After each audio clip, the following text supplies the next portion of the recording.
שלום וברכה, שבוע טוב, אנחנו בשיחת דבר מלכות של פרשת וירא, שיחה של הרבה. הרבה מתעכב הרבה בשיחה על המילים שפותחות את הפרשה, וירא אל האבות בקל שקי ושמי הוויה לא נודעתי להם. ומסביר שבעצם יש פה תשובה למשה רבנו על השאלה שבה הסתיימה הפרשה הקודמת. הפרשה הקודמת הסתיימה בזה שפרעה הקשיח קצת את התנאים עם עם ישראל, אחרי שמשה ואהרון באו לבקש לשחרר את עם ישראל, ומשה בא לקדוש ברוך הוא ואומר לו, למה הראית לעם הזה? למה הראית לעם הזה? שלחת אותי לפרעה, אמרת לי שולחים להוציא את עם ישראל ממצרים, עכשיו נהיה יותר גרוע.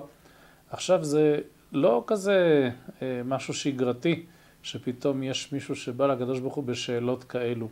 ועובדה גם שהקדוש ברוך הוא אומר לו שאתה מערער אחר מידותיי, האבות לא יראו אחר מידותיי. אברהם עשיתי לו ילד יחיד כמו יצחק, אמרתי לו לעקוד אותו, הוא לא שאל שאלות על זה. אתה כבר אומר למה הראית לעם הזה. אז בעצם פה התשובה למשה רבנו, וירא אל האבות בקל שקי ושמי הוויה לא נודעתי להם, זה כבר עניין של לענות למשה רבנו על העניין הזה. לא רק על העניין של למה הראית לעם הזה, בכלל על העניין של איך ההתנהלות של משה מול הקדוש ברוך הוא לעומת האבות מול הקדוש ברוך הוא. יש פה איזה שינוי פאזה בכלל בעולם. כי מה משה מסמל לעומת האבות? האבות זה המייסדים, דור המייסדים. אחרי 7 דורות מאברהם מגיע משה רבנו. מה העניין של 7 דורות? הרבי מסביר את זה במאמר, באתי לגני בקבלת הנשיאות, ומסביר לנו שכתוצאה מהחטאים של הדורות הראשונים, השכינה הסתלקה, 7 דרגות הסתלקה השכינה, עד לרקיע השביעי.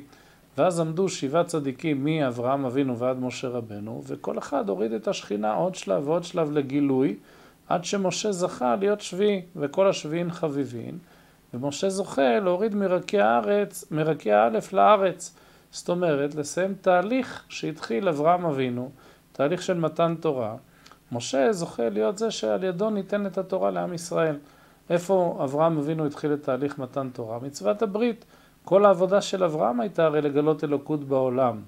כן, מה זה התורה? התורה באה לחבר עליונים ותחתונים, היה נתק בין העולמות העליונים והעולמות התחתונים, העולם שלנו, ואברהם בא ככה להראות לעולם שיש אלוקות, זה כל העבודה שלו, פרסום אלוקות בעולם, עד שהוא ממש מקבל מצווה מהקדוש ברוך הוא, מצוות הברית, שהיא מצווה בבשר הגשמי, אז כבר אלוקות פה חודרת בעולם, ואנחנו רואים שככה גם יצחק נולד כבר, מעלו אותו בגיל 8 ימים וכולו, ואז נולד לנו יעקב, יעקב כבר מיתתו שלמה, לא יצא ממנו פסולת, לא ישמעאל, לא עשיו, כן, מיתתו זה של יעקב שלמה, כלומר כל הבנים שלו זה כבר זרע קודש מה שנקרא, וזה היסודות של עם ישראל. אבל 7 דורות אחרי זה מגיע משה רבנו ועל ידו ניתן את התורה. ומשה רבנו הוא זה שאומר לקדוש ברוך הוא, למה הראית על העם הזה? והקדוש ברוך הוא אומר לו, אברהם לא ירר אחרי מידותיי, אתה מערער. אבל אז מה ההסבר? וירא אל האבות בקל שקי ושמי הוויה לא נודעתי להם. כלומר, מה אומר כאן הקדוש ברוך הוא בעצם? שמשהו משתנה בעולם כרגע. ומה שמשתנה בעולם, שהתורה עומדת להינתן לעם ישראל במעמד הר סיני. הרי לזה משה גואל את ישראל ממצרים. זה הכל הכנה לעניין של מתן תורה. אנחנו יהודים, יש לנו בחלק אלוקא ממעל ממש, ורק כשאנחנו עוסקים בתורה מצוות, זה מה שמשחרר אותנו משעבוד למיצרי הנפש הבהמית, להיות מחוברים עם הקדוש ברוך הוא. אז מתן תורה הולך לשנות משהו בעולם. מה הוא משנה בעולם? שקדושה חודרת בעולם הזה הגשמי. פתאום יש קלף של אור של בהמה שעושים ממנו קלף לתפילין או למזוזה, וחפצים כמו אתרוג, שאנחנו, לולב, ערבה, הדס, לוקחים מהצומח, עושים איזה מצווה, וכך הלאה. פתאום יש אפשרות להחדיר קדושה בעולם הזה. זה אחרי מתן תורה. לפני זה לא היה את זה. האבות קיימו את המצוות לפני שהם קיבלו אותם, לפני מתן תורה, אבל באופן רוחני יותר, לא באופן שהקדושה חדרה פה ובתוך החפצים, ונהיה ככה כבר עניין של גניזה למשל. זה לא דברים שהיה לנו לפני מתן תורה. אז מתן תורה פעל שיהיה חיבור עליונים ותחתונים באופן כזה שכבר האין סוף מומשך למטה. הקדושה חודרת בעולם או במילים שאומר כאן הקדוש ברוך הוא למשה, ששמי הוויה לא נודעתי להם, אליך אני נודע כבר בשם הוויה. הולך להיות שם שינוי. מה השינוי? הולך להתגלות שם הוויה בעולם. עכשיו הרבי שואל על זה שאלה ואומר, רגע, האבות זה דור המייסדים, מעשה אבות סימן לבנים, מה אצלם יכול להיות שלא היה שם הוויה? זה לא הגיוני, וכל הפרשה נקראת וירא, וירא אל האבות, על הגילוי שהיה לאבות. אם רוצים לספר על הגילוי של לבנים, כן, בשם הוויה, למה לקרוא לפרשה וירא? ולמה זה מותנה? שבגלל שלהם לא התגליתי, אליכם אני אתגלה, אלא שהרבא מסביר, לא, האבות באמת הם המייסדים, וגם אצלם כבר היה עניין של שם הוויה, אבל צריך לשים לב ללשון, לא נודעתי, לא נודעתי ולא לא הודעתי, כלומר, האבות להם הודעתי על שם הוויה, אבל לא נודעתי להם בשם הוויה, כלומר, זה כבר היה, זה כבר נפעל, אברהם ברגע שהוא קיבל מצוות הברית, השם הוויה נמצא שם במצוות הברית, כן? אלא שזה לא נודעתי, זה עוד לא בגילוי. מתן תורה עושה ששם הוויה יהיה בגילוי. ובכלל מהו עניינו של שם הוויה? שם הוויה מורה על ההתנהלות שמעל הטבע, מעל העולם, מעל המגבלות. כן? זה השם שממנו באים הניסים, היה הווה ויהיה כאחד, מעל הזמן, מעל המקום. אז הגילוי של שם הוויה מתאפשר, לא הנוכחות שלו, היא קיימת כבר מהאבות, אברהם כבר פעל את העניין הזה ששם הוויה יומשך בעולם. העניין של מעל הטבע יומשך כאן בתוך הטבע. אבל הגילוי של זה, שזה יחדור בתוך מציאות העולם, כן? זה נפעל על ידי מתן תורה. זה החידוש, זה שמי הוויה לא נודעתי להם, ואליך אני נודע בשם הוויה. פה אני מאפשר כבר את גילוי שם הוויה בעולם, דרך משה רבנו, את גילוי הבלי גבול בתוך הגבול. זה הכוח של תורה ומצוות, להמשיך את הקדוש ברוך הוא בגילוי בתוך המציאות הזאת של העולם, את הבלי גבול בתוך הגבול. ושלב הבא, אומר לנו הרב מלך המשיח, זה לא נגמר בזה. בגאולה האמיתית והשלמה יש שלמות הגילוי של שם הוויה. אנחנו נגיע לדרגות נעלות יותר מעכשיו. גם לגבי הגאולה אפשר להגיד עלינו עכשיו, שמי הוויה לא נודעתי להם, כי הולך להתגלות עוד הרבה יותר, כן, שיש שלמות עניין גילוי הקדוש ברוך הוא בעולם הזה. אז הרב בעצם חילק את זה כאן לג' תקופות, נקרא לזה. לפני מתן תורה והגאולה האמיתית והשלמה. לפני מתן תורה, שמי הוויה לא נודעתי להם. רק אצל האבות, רק במצוות הברית, זה עוד לא משהו שגלוי בעולם, עוד לא חדרה קדושה בעולם. אחרי מתן תורה, זה כבר כל יהודי יכול לפעול מצוות, יכול לקיים לימוד תורה, כי הוא מצווה להמשיך גילוי אלוקות בתוך מציאות העולם, הקדושה חודרת, שם הוויה מתגלה יותר בעולם הזה. עדיין אנחנו לא בשלמות של התהליך הזה, השלמות זה בגאולה האמיתית והשלמה, שאז יש שלמות הגילוי של שם הוויה בעולם הזה, שהבלי גבול יתגלה לגמרי בתוך מציאות העולם. אז זה מה שהרבי מסביר לנו מהשיחה הזאת, ולכן התשובה של הקדוש ברוך הוא למשה, למה הרי אותו לעם הזה, היא כזאת תשובה. כן, זה שמשה בכלל שואל שאלה כזאת, זה מראה שהולך להיות שינוי בעולם עכשיו. משה זה חוכמה דקדושה, משה לא סתם שואל שאלות, הוא רוצה להבין איך זה מסתדר על פי חוכמה דקדושה. לא שאין לו ביטול לקדוש ברוך הוא, הוא לא שואל מתוך איזה מרד, הוא שואל מתוך זה שהוא חוכמה דקדושה, שהוא רוצה להיות שותף, הוא רוצה להבין את המחשבה האלוקית כאן. שמי הוויה לא נודעתי לאבות, אבל משה רוצה אצלו שיהיה גילוי שם הוויה, שהוא יבין את המהלכים גם העל-טבעיים שהקדוש ברוך הוא עושה, שזה מהלך הרי לא נורמלי, שפתאום מראים לעם, פתאום פרעה גוזר שם גזרות קשות יותר אחרי ש... אז משה רוצה להבין את התהליך העל-טבעי שקורה פה, בדרך הטבע זה נראה רע מאוד, משה רוצה משהו מעל הטבע כבר, וזה באמת העניין של גילוי שם הוויה, שמשה זוכה לו על ידי עניין מתן תורה, אבל שוב, זה לא מנותק מהאבות, האבות ייסדו את העניינים כאן, הם אלה שבנו את הקרקע למתן תורה. שם הוויה התגלה אצלם גם כן במצוות הברית, כן, או כבר הומשך, אבל עוד לא בגילוי כמו שזה אחרי מתן תורה. ובגאולה האמיתית והשלמה, עוד יותר ועוד יותר יתגלה שם הוויה בגילוי, וזה יהיה כל יהודי ובכל העולם, נראה את הקדוש ברוך הוא איכשהו קיים, איכשהו נמצא בתוך מציאות העולם. והיו עיניך מוראות את מוריך, לא יהיה מציאות שמסתירה לנו. עולם לא, מלשון העלם והסתר, הסתיים העניין של העלם והסתר, נראה את הפנימיות, נראה את האלוקות שמאחורי הקלעים של המציאות שאנחנו חיים בה.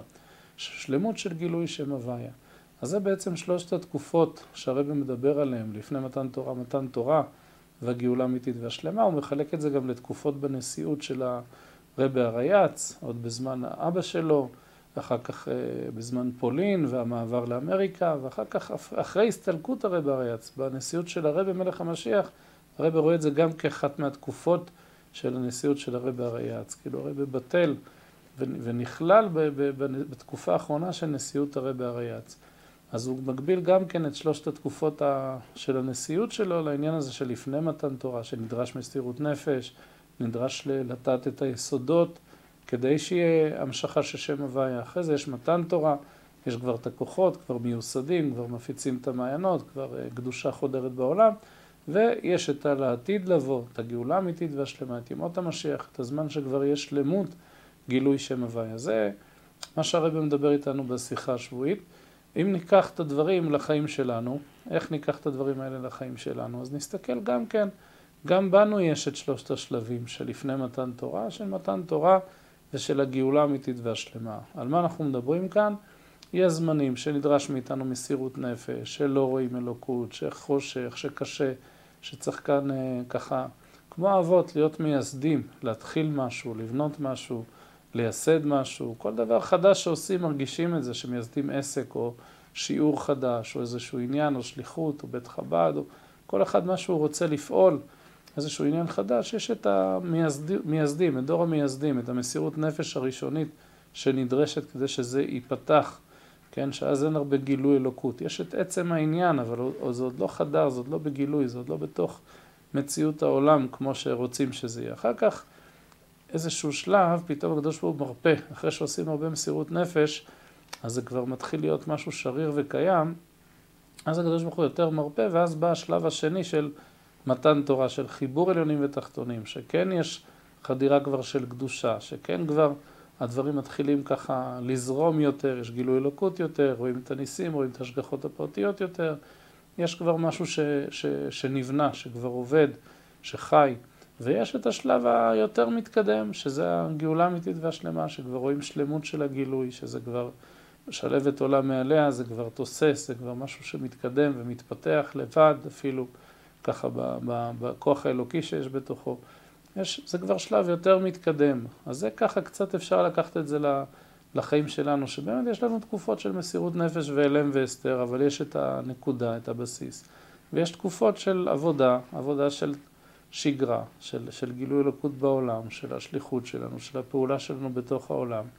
וכן יש גילוי אלוקות כבר, וכן זה הדברים יותר ככה נינוחים. ויש את התקופה שממש כבר הדברים מהירים וחדורים, ומתוך שמחה והתלהבות, וכמו שזה הולך להיות לעתיד לבוא, שאז באמת יש גילוי אלוקי בכל דבר שרואים ונוגעים ועושים, הכל אש אלוקית. אז אנחנו צריכים להבין את הרעיון של הפרשה הזאת, את השלבים שהרבי מדבר עליהם, וקודם כל להגיד תודה שזכינו להיוולד בדור כזה, שאנחנו כבר ירשנו מאברהם, יצחק ויעקב את העובדה שיש בנו נפש אלוקית, שהיא חלק אלוקה ממעל ממש, וזה בירושה, כן, הם פעלו, שמי שצאצא של שלושתם, תהיה לו נפש אלוקית. אז ירשנו את זה, וזה מגיע עם אהבה מסותרת, כמו שמסביר בעל התניא, שמי שיש בו נפש אלוקית, שיש לה שורש בספירות שבעולמות, אז באופן טבעי הנשמה נמשכת לשורשה, כן? כמו כל דבר, לכן יש איזו זיקה טבעית, איזו אהבה טבעית ליהודי, לקדוש ברוך הוא. זה נטוע בלב כל ישראל, רק שזו אהבה מסותרת, יש איזו רוח שטות מצד הנפש בהמית שמסתירה עליה, צריך ככה לעשות עבודה, להביא את האהבה הזאת לגילוי. אבל זה מצד זה שאנחנו צאצאים של אברהם, יצחק ויעקב, ירשנו את זה, אוטומטי. וממשה רבנו ואילך ירשנו גם את העניין של תורה, של מתן תורה. אז נולדנו לדור שכבר יש לנו אוטומטית נשמה אלוקית, כי נולדנו יהודים, ויש לנו כבר את התורה בירושה ממשה רבנו. ומה נשאר לנו? לקחת את זה, לקחת את הכוח של האבות, של המסירות נפש, של הפריצת, ככה, פתיחת הצינור,